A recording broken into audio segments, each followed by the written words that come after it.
minute to enable everybody who's coming online to join us.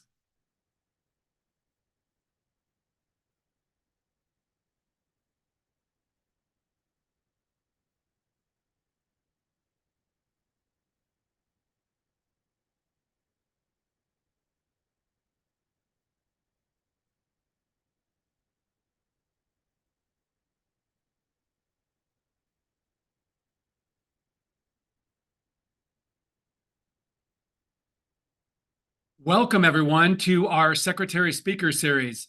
My name is Wade Crowfoot, and I lead our California Natural Resources Agency, which is a big, broad agency charged with stewarding our environmental natural resources. I'm one of a whole lot of people advancing Governor Newsom and California's environmental agenda, which in many ways we think is among the most ambitious in the world.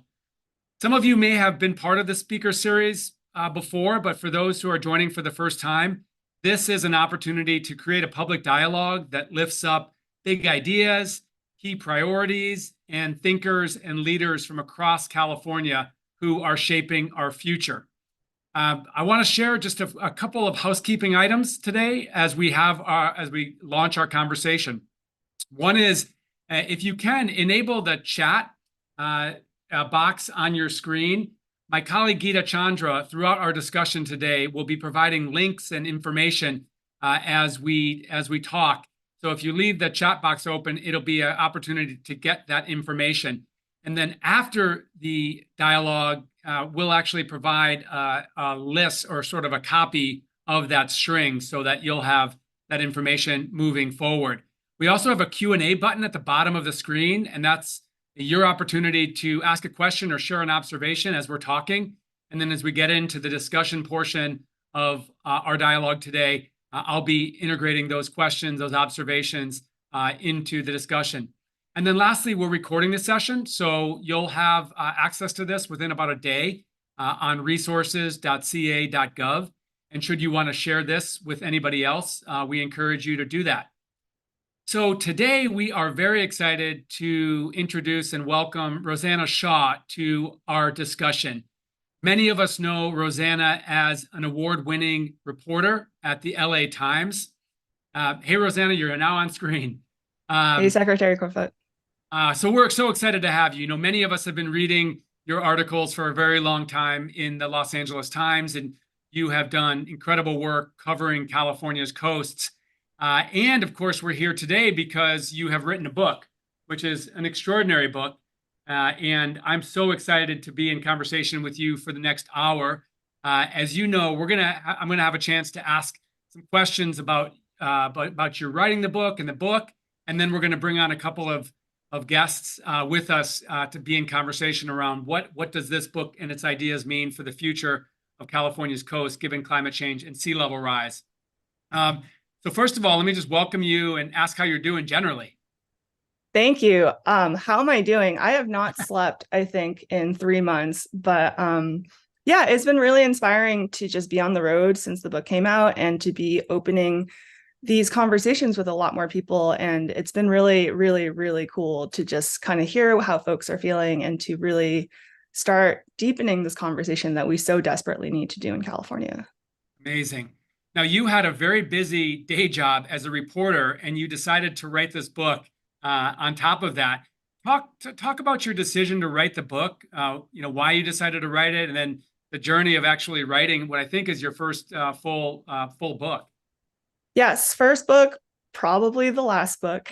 And thank you. I mean, I've been reflecting a lot on kind of this reporting to book writing process these last few months. And, to start, just to put my day job in context for folks tuning in, I just want to say that I feel so lucky to be an environmental reporter at the LA Times that only has to focus on coastal and ocean issues. So at the LA Times, our environment reporters are each assigned to a pretty specialized focus, whether it's water or wildfires or air quality or extreme weather or environmental justice. And, that really allows us to go way deeper on these more specific topics. And I'd love to shout out my colleague, Sammy Roth, who is our first ever climate columnist with a very specialized lens too on the clean energy transition. And he helms the LA Times environment newsletter, Boiling Point, which is a really great way to catch up on environmental news every Thursday, specifically about, the West Coast. And a lot of us read that religiously. At me as well. It's the first thing I read every Thursday. And so, with my focus specifically on the California coast and the ocean, for years, I would write what would be considered the more old school approach to newspaper reporting. A new study comes out with a bunch of big, scary numbers, whether it's a USGS study that found that more than 2/3 of our beaches could completely vanish by the end of the century if we continue business as usual, or the fact that salt marshes as a ecosystem along the West Coast could go completely extinct. 7 feet of sea level rise is kind of what we're looking at now for the extreme end of sea level rise projections in California by 2100. And I used to write all of these stories as a breaking news story. Every time a new update came out, a new projection came out, a new number came out. And, you've all seen these stories. A new study found that, 2/3 of our beaches could vanish by 2100, et cetera, et cetera. And, these stories would make a big splash. It's so important to get these numbers on the record. These articles usually made the front page. It would often be one of the most read articles on the LA Times website. But then, people move on the next day. In the same way, a disaster sadly, wipes out a community. And then 2 weeks later, the sun comes out and another disaster somewhere else, distracts us and draws attention away, and we move on to the next news cycle. And so for me, it was really this awakening of just recognizing, how do we make these stories last longer than the news cycle? And also just recognizing too, as a science reporter first, people tend to remember the stories you tell them, not necessarily the data. I mean, they remember how they feel when they hear those data points, but, and how those facts might trigger emotions. But, it's my job as a reporter to help make meaning out of this data. So, a few years ago, I really started to think about, okay, what would it take to possibly turn my reporting into a book on sea level rise that lives a little bit longer than, the news cycle. And I felt like I went on a lot of first dates with like agents and big publishers and kind of just feeling out what the market reception would be for a book like this. And I will just say, and I have a feeling our audience today is mostly Californians, I was stunned by just like really learning the fact that the big market approach to these kind of climate change books is to have California be one chapter in this broader book about sea level rise. A lot of folks were like, you need to start with like New York, go to Miami, go to Louisiana. Isn't like, Indonesia's capital moving to a physical other island because Jakarta is sinking? Someone was like, you have to go to Venice, Italy. And then California would end up being this one chapter in this broader book. And for me, covering kind of specifically the California coast, and I'm preaching to the choir here, every place you go to is different. We belong to this collective landscape, but so often the stereotypical trope of California gets reinforced when you do a book like this. And so, so I really started to think about what it would take to write a book just about California and to find someone who would actually be willing to publish that book, rather than just do a chapter where we parachute into Malibu, reinforce all of the stereotypes of California that we all love to hate on. And, I really just felt so lucky to have met Martina at Heyday Books, this wonderful indie publisher based in Berkeley that has a track record of publishing books that really broaden the way we think about nature and history in California, with a particular eye for recentering Indigenous perspectives and recognizing that we can't talk about nature in a silo. There are intersections to politics, the economy, and social justice. And, the other thing that I feel like I got told a lot when I started to think about writing a book was just, this book had to be in first person. That's what everyone told me. Nonfiction books need that like personal eye narrative through line. Someone was like, you need to intersect this with like a memoir or a travel log approach. And I'm an LA Times reporter who will forever be super old school. And I was like, hell no, am I writing this book in first person? And so it was also finding someone who's willing to believe in a book that would decenter the author and really give space to all of the communities and people and places that I wanted to take the reader to. And so with Martina at Heyday, I asked her, can this book be in third person? And can we truly publish a book just about California that would matter to the rest of the world? And Martina told me, I want to publish the book that you think needs to be written, not the book that I think would sell. And so that's how we began our conversation, and that's where we ended up. And I've been on the road now for a couple weeks since the book came out, and it's been really incredible to hear how the story of California and our relationship to the coastline does resonate nationally. And so thank you to Heyday, and just thank you to California for also giving me a book's length worth of like information to write about. And I had to cut so many things too. I could write 3 books about California alone. Well, I know there was kind of a buzz when people knew that you were writing it, and then it reached fever pitch in the summer when you're talking about releasing it, and then now we actually have it in the hard copy form, and that's incredible. And I just want to give a shout out to Heyday Books as well. I got turned on to Heyday by a colleague and friend, Obi Kaufman, who writes a lot of books that Heyday publishes, and it's incredible the authors are supporting and the story they're helping tell about California. As you put it. So I know Gita put in the link to Heyday Books, and hope people can check out all of your colleagues that are writing for that publisher. So let's jump into the book. A lot of us have probably read this, but some of us haven't. And the good news is there's not really we don't have to give a spoiler alert, because it's not that there's some dramatic conclusion, because it's still the future's being written. But I want to ask you first, the book starts with a discussion of the Chumash people on the Central Coast and their stewardship of lands around Santa Barbara and the Channel Islands since time immemorial. And the book also ends by sharing a really inspirational journey of the Kashaya Band of Pomo Indians up north. So want to ask you, I thought it was really powerful. And then, of course, throughout the book, you weave the perspective and the narrative of Native peoples in this book. And I want to just ask you sort of why start the book with that lens, and why end the book with that lens, and how did the Indigenous or tribal perspective inform how you tell this story? Yeah, thank you for opening with this question and for just really connecting with the through line. I've been thinking a lot about who we tend to value as expert in these conversations, and whether we can kind of recalibrate this expertise and how we honor expertise. Does it have to be only scientists who have published papers in peer-reviewed journals? Does it have to be a lawyer with a law degree, or an engineer with a coastal engineering license, or a historian who has published a book, who tends to be, a white historian who has really been in the system? And, as a reporter, I am also just constantly conscious of the fact that when I quote someone, I give them power. And when I choose to tell someone's story, I give that story power. And so writing a book really allowed me to think even more deeply, beyond my 1,000 word limit stories for the LA Times, what does it mean to redistribute and share that power? And so, when I heard the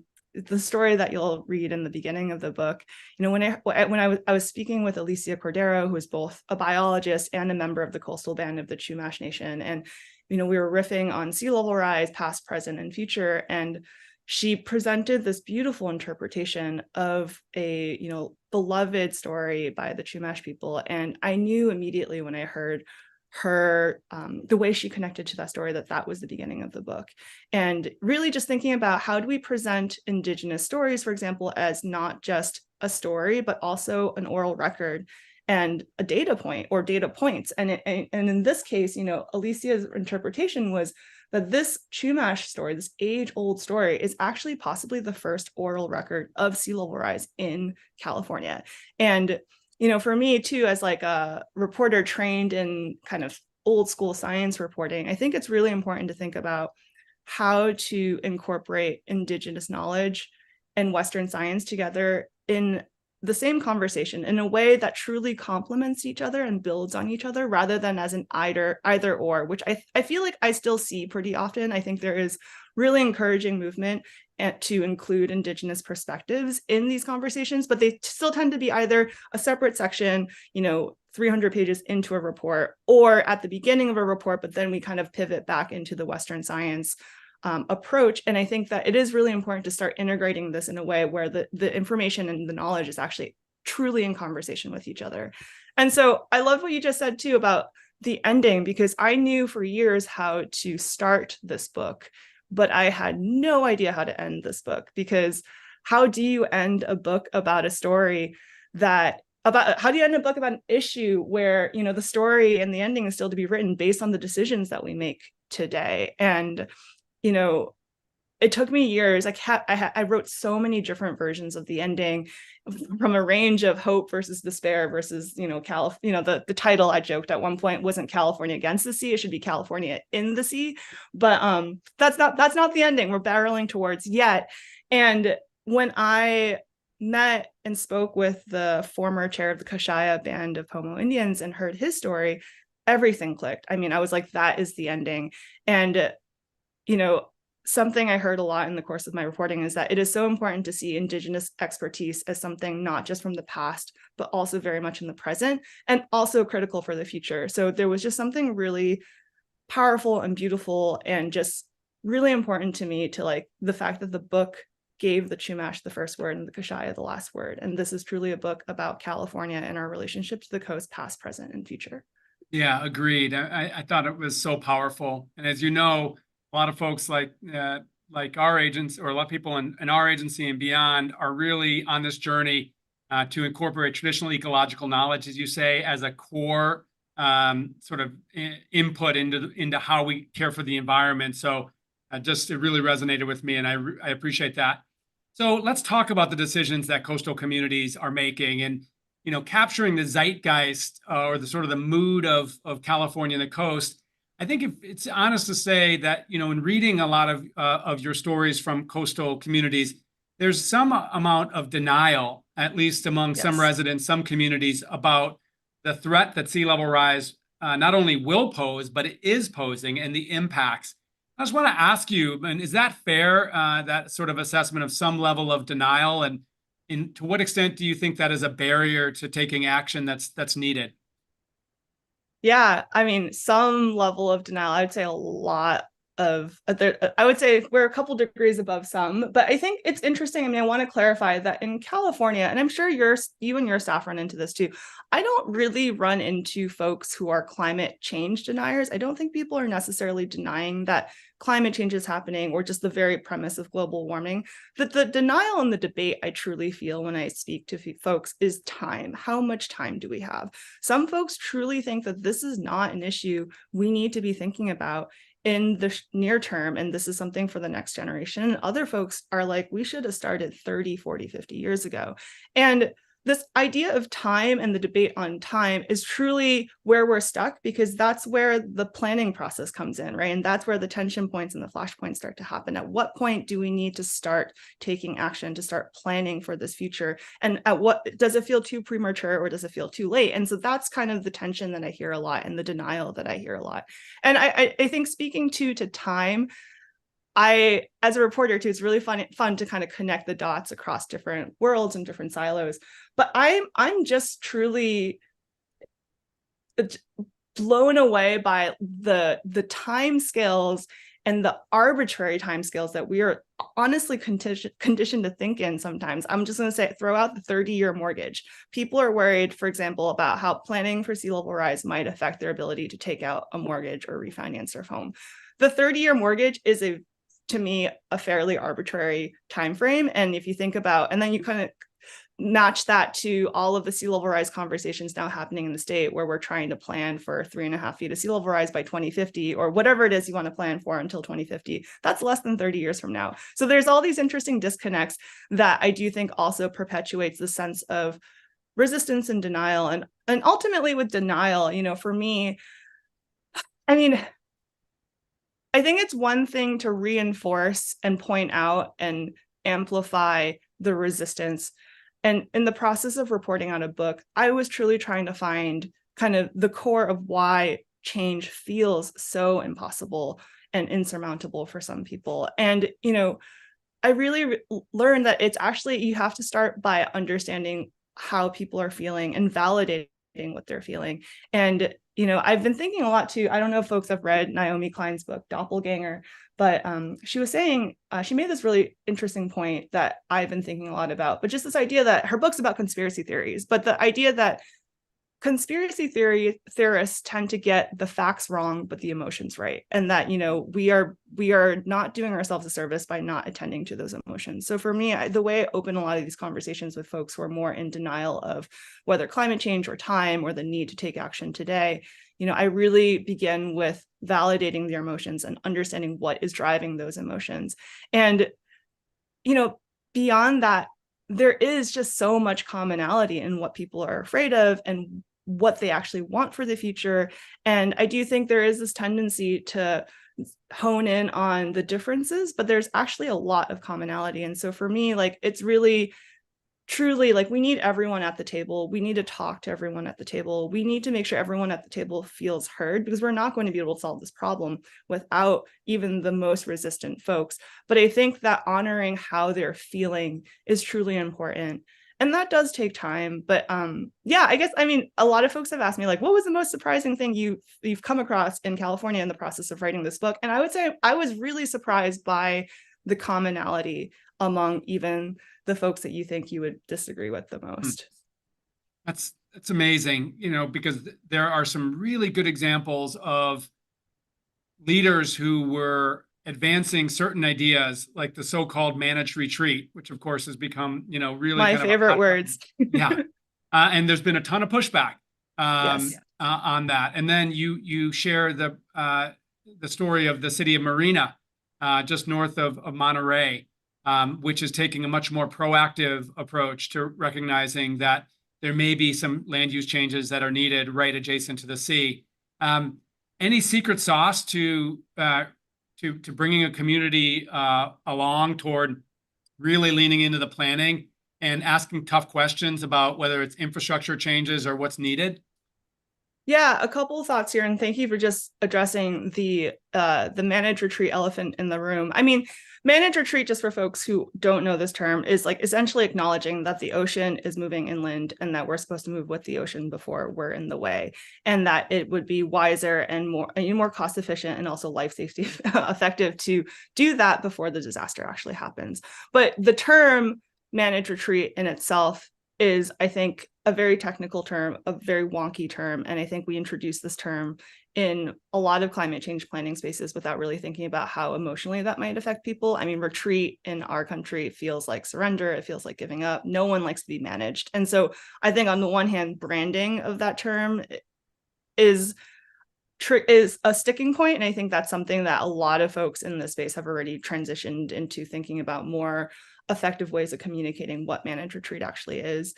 Another kind of insight, I guess, for lack of a better word, that really came into clarity for me is just this notion that, a lot of people still think of responding to sea level rise as a one-time action, this big, scary action that's going to be decided by this one mega vote by the city council or the coastal commission, and that it's going to cost a lot and it's going to require a lot of sacrifice and the entire world is going to change. And but sea level rise planning and a lot of climate change planning is actually a process, a very, very long-term process, where I think everyone I talk to acknowledges the fact that something about their world today that they love is going to feel different or be different 40, 50, 60 years from now. But they also acknowledge that none of those changes need to happen tomorrow. So how do we shift this perspective of going from, big, scary one-time action to entering this transition process towards something that, towards a conversation and a vision, like a planning exercise that is not centered on what we're going to lose in this process, but what we can actually gain in this process if we kind of preemptively took those actions. And, I'm thinking too of A.R. Siders, who's a amazing expert at University of Delaware's Disaster Research Center. She once said that, how do you convince people to eat broccoli today so that they won't get a heart attack 70 years from now, when most people still just, want to drink and have fun and not think about 70 years from now? But that's truly where we're stuck. And yeah, I guess one other thought would just be that I'd be curious to hear what other folks think about this. I'm blown away by the number of people who still think about the coast itself as a static place, that you go to the beach today, and then you come back next summer and the parking lot's still supposed to be there. The beach is supposed to look exactly the same. And that this is like a place that we go to, and a place that, inherently is supposed to remain the same for us. And our built environment, the way we've built our environment, since California became California, has really reinforced this notion of like the fact that we have imposed permanence onto what actually is an inherently impermanent space. So if you look at Pacific Coast Highway, the rail lines, a lot of our communities, we have kind of fixed this line in the sand that isn't supposed to move. But if you think about it, if you stand on the beach for one afternoon and look at the tide line, that tide line is different every time the wave comes ashore. And like the coast is actually this really dynamic process between land and ocean, but we have completely lost sight of that in so many of these conversations. And so part of my work that was really hard too was just to kind of dismantle this notion that the coast is supposed to be static. And managed retreat is part of acknowledging that the ocean is supposed to, if the ocean is moving inland, the coastline is supposed to move with it, and we're supposed to move with that coastline. Yeah.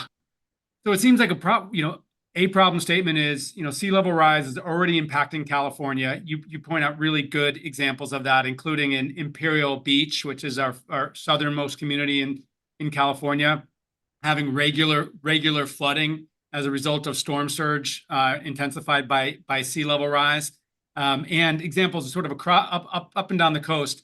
Some communities are really leaning in on planning, which is great, and there's progress there, and then other communities not so much.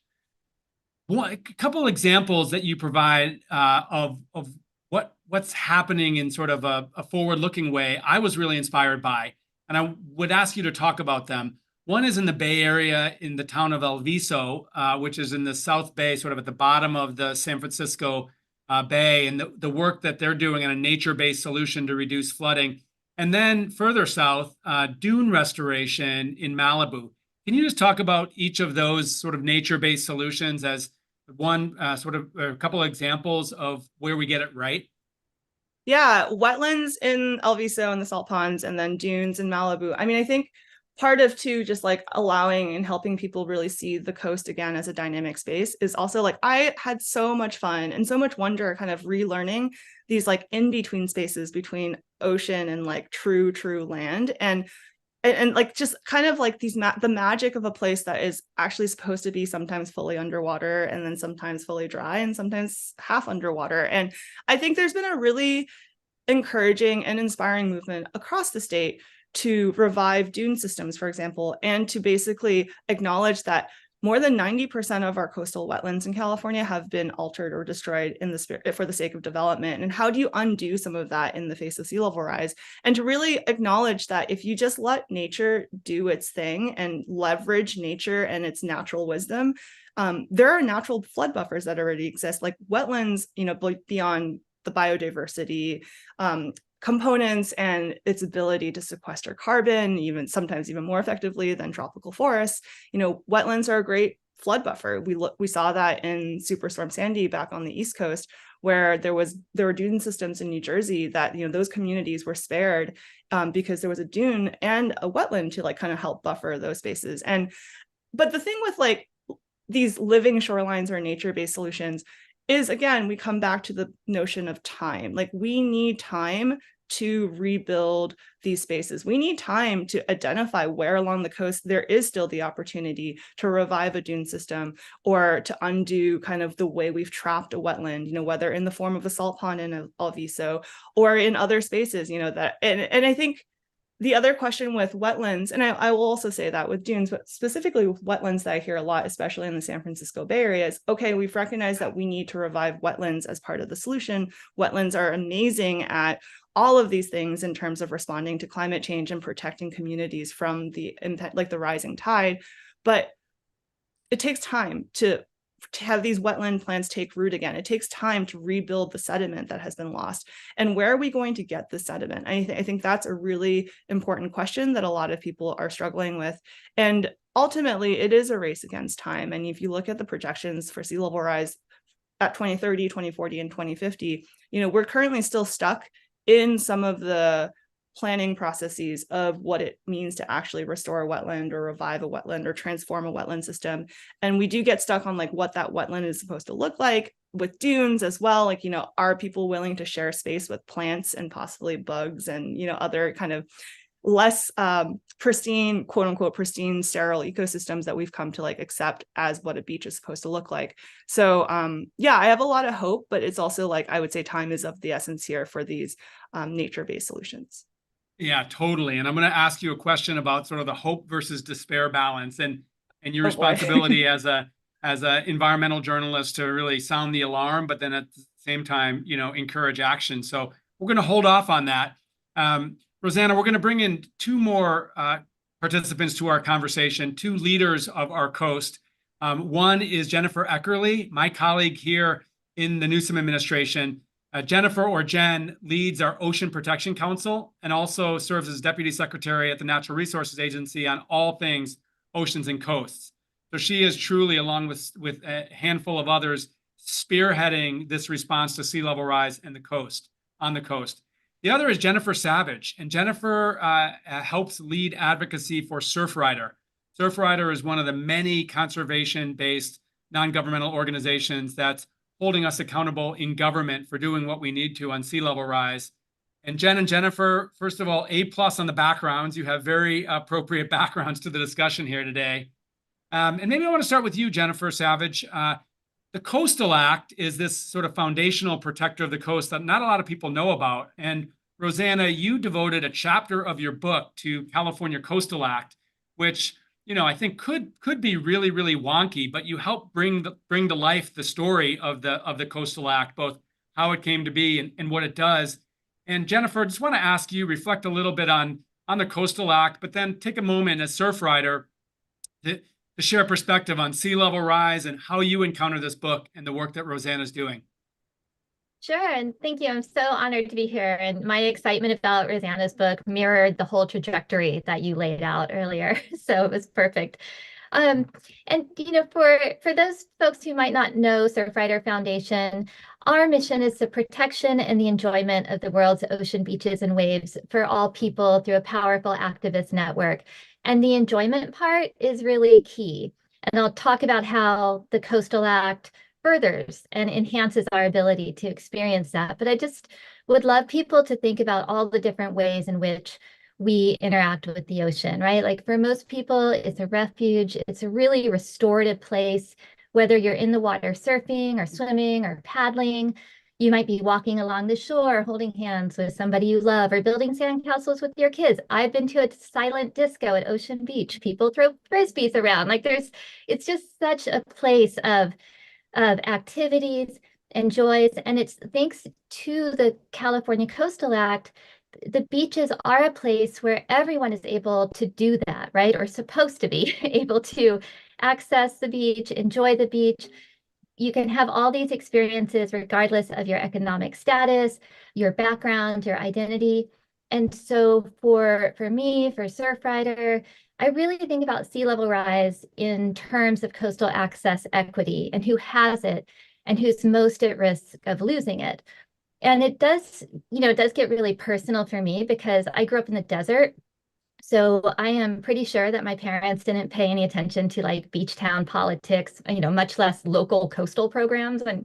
And they did, though, drive us down the 128 many, many weekends in the summertime to go out to Ventura. Sometimes we'd go down to Leo Crio or Point Dume.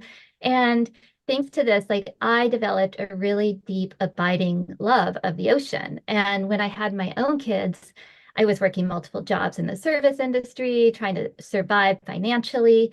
I was not aware of sea level rise politics. I don't even know if that was a thing back then, but I was just trying to take my children to the beach. And even though we were technically poor financially, I could give them this priceless gift of our shared ocean, right? And so again, like in thinking about California sea level rise policies, I think a lot about the people inland to who the beaches belong just as much as they do to anyone in Del Mar or Pacifica or other hotspots of conflict. And I think about California with all of our housing inequity and economic challenges, nonetheless has this amazing California Coastal Act guaranteeing for all people the joy of a day at the beach. But all of those experiences, those potential experiences, they go away if the beach itself vanishes. And if that happens because we're afraid to make hard choices or we don't act in time, well, I mean, I don't want the people of California to lose that. And in tangible terms, what that means is being honest about what the people of California stand to lose.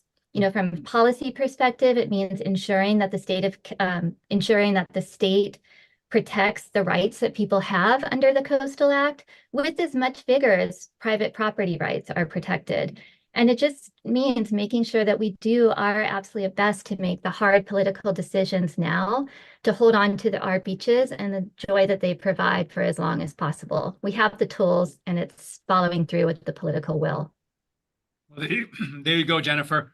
Rosanna, when you and I were talking before this discussion, you shared that when you pitched the book or working with your editors on the book, and you said you're going to do a chapter on the Coastal Act, there might have been a little bit of concern around, is that actually going to be worthy of a chapter? But that as you've gone out, that's been a point that, or a chapter that people have really asked about and liked in this book. So just talk about your decision to spend a whole chapter talking about the Coastal Act and the response you've got. Oh my goodness. And I think my editor, Martina, might be tuning in. So Martina, hello. And also, I will say that my editor, Martina, pushed me in all the right ways. And I will admit the first version of the Coastal Act chapter was very legal and very boring. Well, not boring, but I was very much speaking for like the philosophical reasons why the Coastal Act was important. And Martina was like, if we're going to have a whole chapter on a law, like one legal document and one legal concept, like it needs to be interesting. And so I do think it's been fun to see how many people were like, that was my favorite chapter. And I'm like, oh my God, that was the chapter on like the legal stuff. And that will be all like, thanks to Martina for pushing it. And I think she did threaten to cut it at one point, which made me really double down on making it as interesting as possible. But I will say with the Coastal Act, I think I was so like, Jennifer, thank you for just sharing your personal connections to like the importance of this law and what's at stake and, what we stand to lose as Californians. In the process of thinking about how to rewrite the Coastal Act chapter, and I rewrote it so many times, I was really just struck by how much the Coastal Act still makes sense today. I mean, it was passed in 1976 and sea level rise was not really a thing at that time in terms of the way we're thinking about it now, but it's such a living document. And, we don't have to start from scratch in California when it comes to thinking about how to collectively plan for the future of our coast. And the frameworks already exist.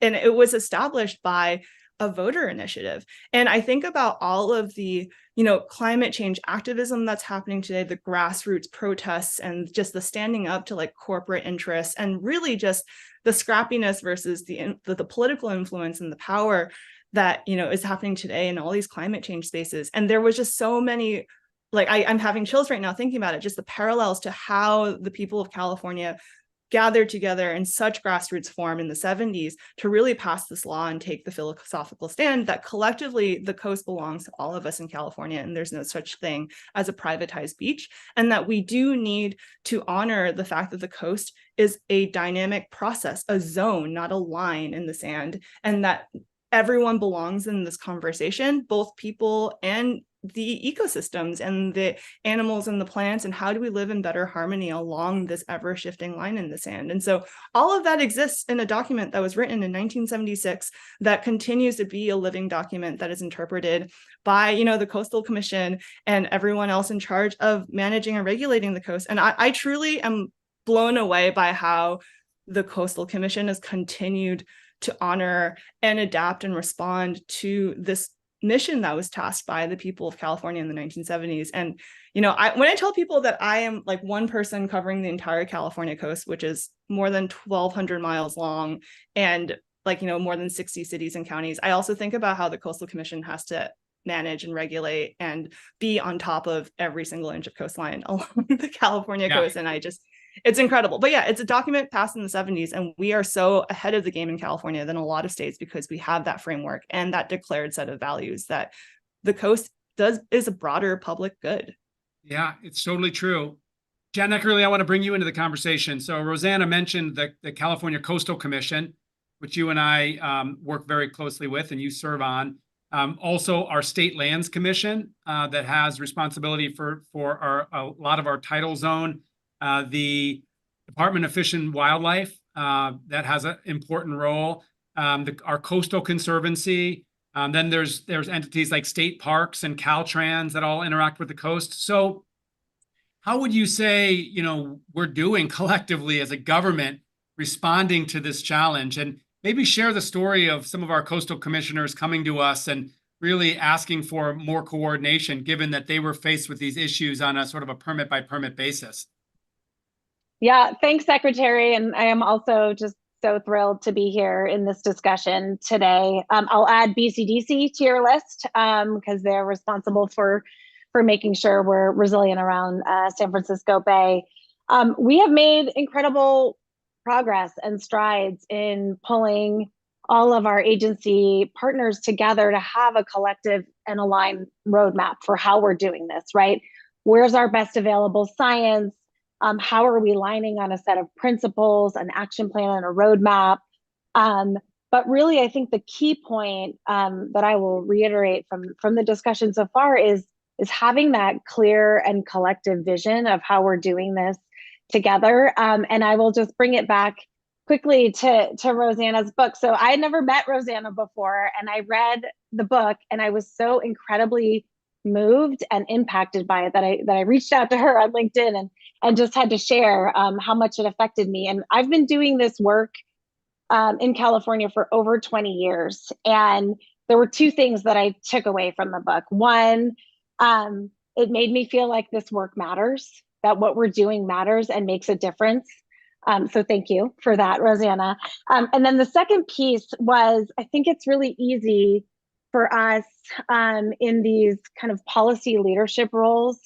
I know for myself to get stuck in the weeds, what are our projections and what's our guidance going to look like, and how are we going to do these collective actions at this higher level? But what really impacted me in the book was those personal stories, how you grounded the issue, the threat, the challenge in community, and the personalization of that. It just reminded me it's all well and good for us to be doing all these things, and it's really important at the state level, but the decisions are happening on the ground. And you did such a good job at painting the picture of what's at stake and how difficult this balancing is, but how important it is. We have to pay attention. We can't pretend it's not happening. And it doesn't have to be an all or nothing, right? We can plan, we can have pathways, and we can take steps now so that the ending of your story or your next story is that story of hope and of success.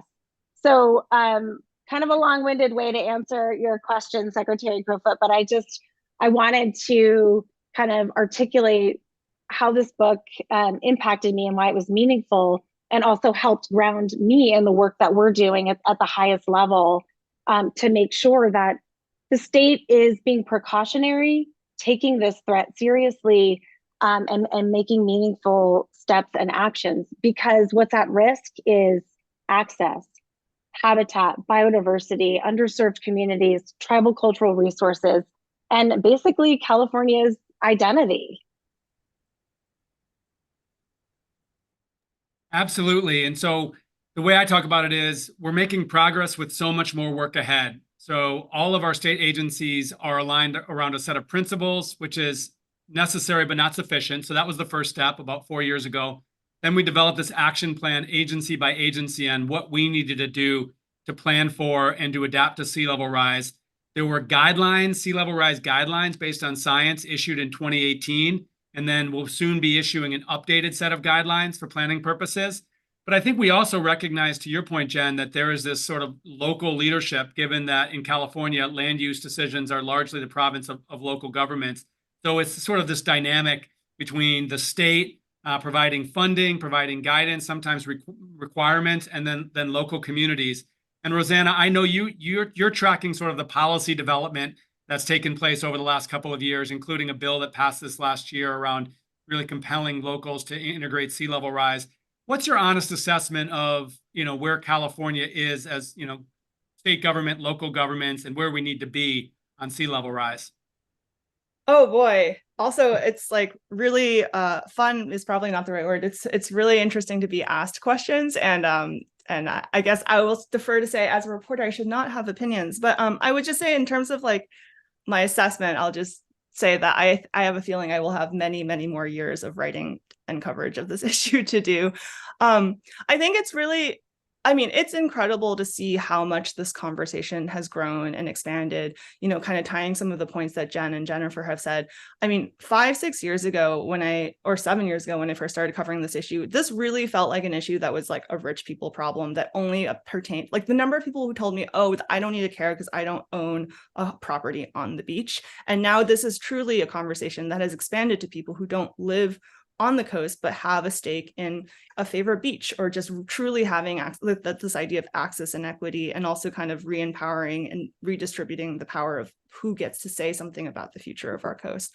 I think that these conversations are happening less in a piecemeal by piecemeal fashion, because I think at the beginning, when I first started writing about this issue, and I know I feel like everyone's probably nodding, like for a while it was truly done at a property by property level, seawall case by seawall case, local community by local community. And there is this broader, I mean, the fact that the state has a sea level rise action plan with dozens of very specific checkpoints and timelines and stated collective visions and priorities, like the fact that this is now, there's this consciousness that this is a statewide issue, that this is a broader landscape where the ocean truly knows no city, does not honor property lines, city boundaries, jurisdictional, whatever. You know, this is something that we collectively need to step up on, but at the same time, we need to honor the individual needs and priorities and concerns that are happening on the ground. So that nuance of this conversation has truly been powerful.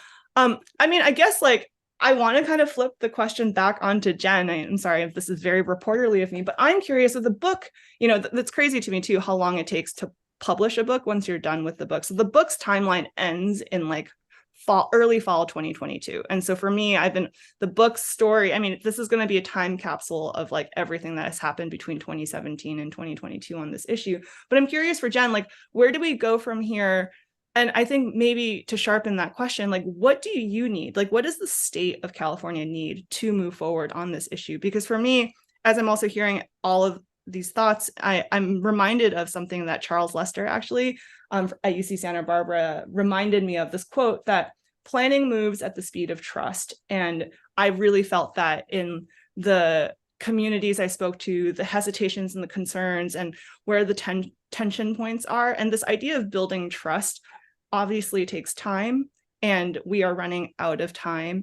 And, you know, we also need resources to build trust. For me, like I was lucky enough to be able to go back to these communities, to spend time to build trust and write a book and to listen. And I'm curious, Jen, like what do you need? What does the state need? What does your staff and your colleagues need to actually move forward on this issue?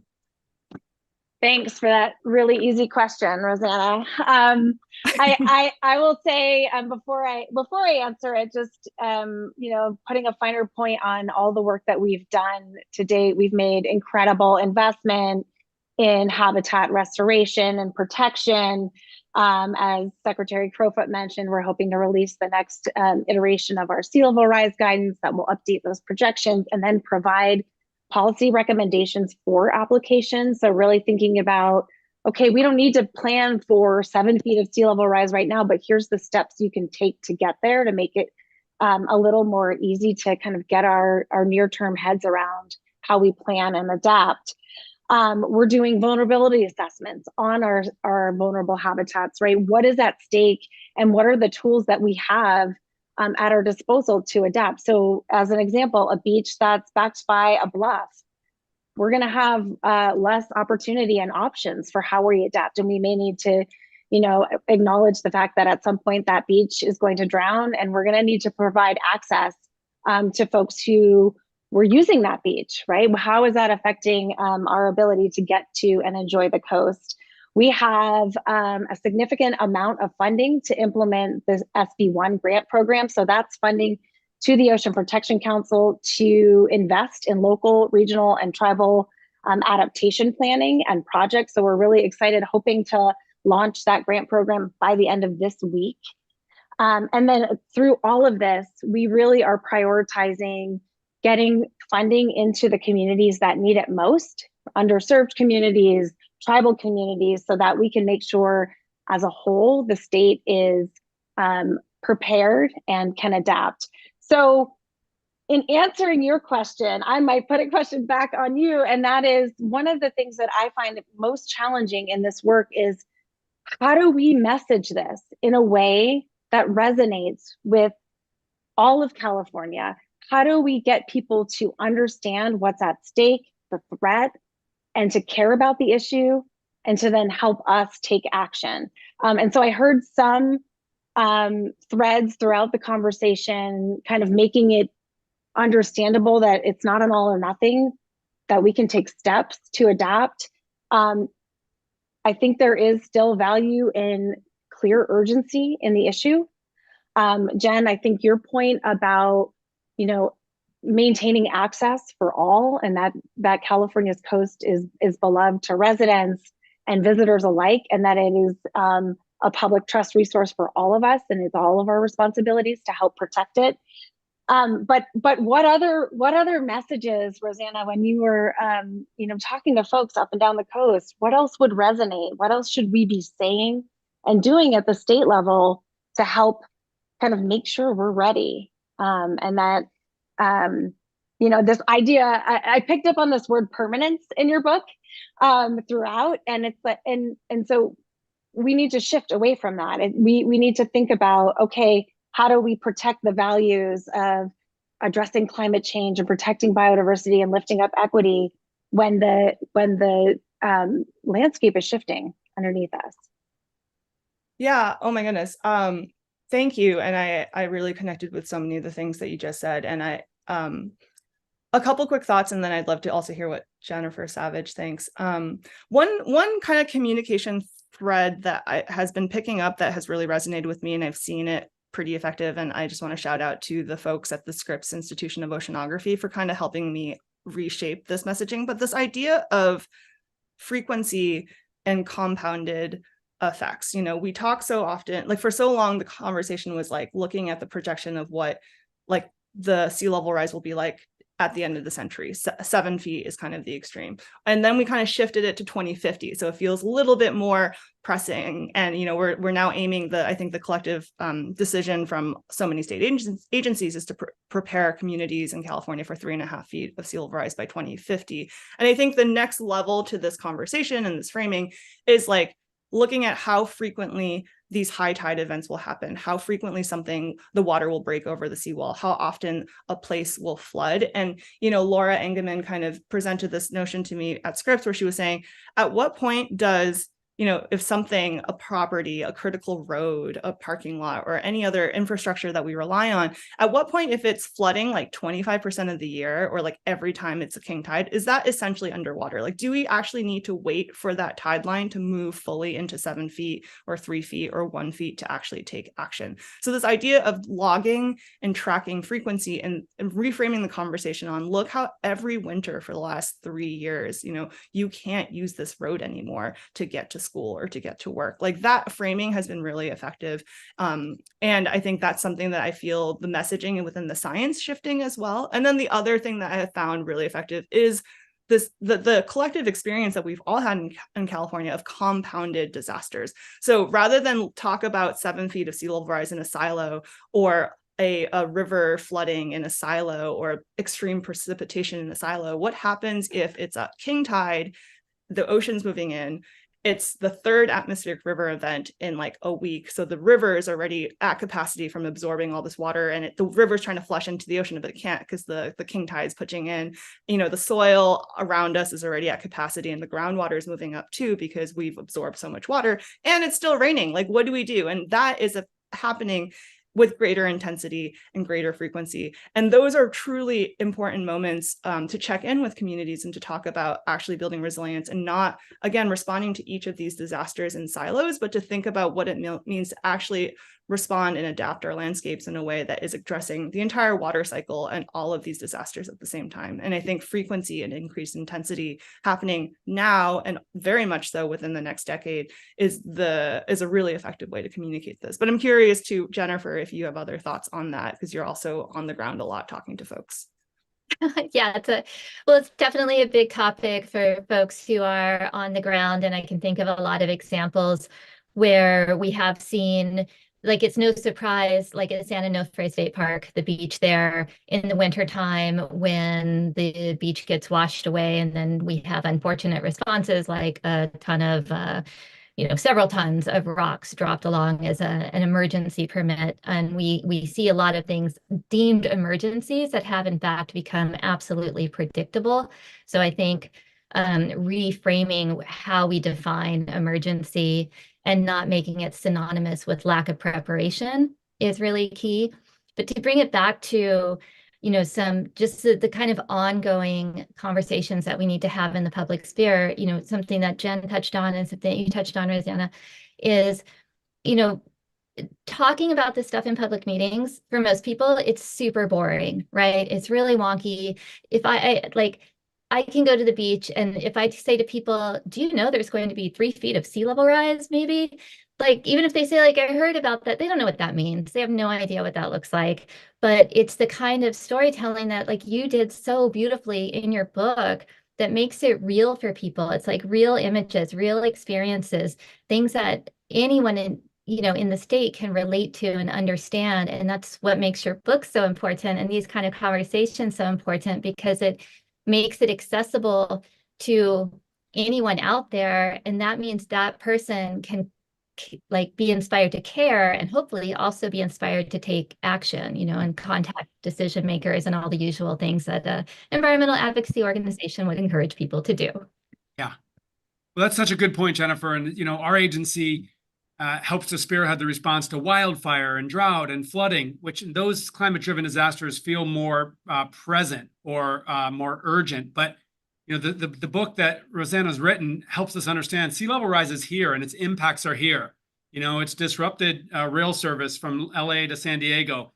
It's driven coastal erosion on bluffs that have been dangerous and killed people. It's creating regular flooding that's swamping neighborhoods. So I think part of it is just helping people understand it's here, and doing something about it is not planning for 2050. It's protecting our communities now.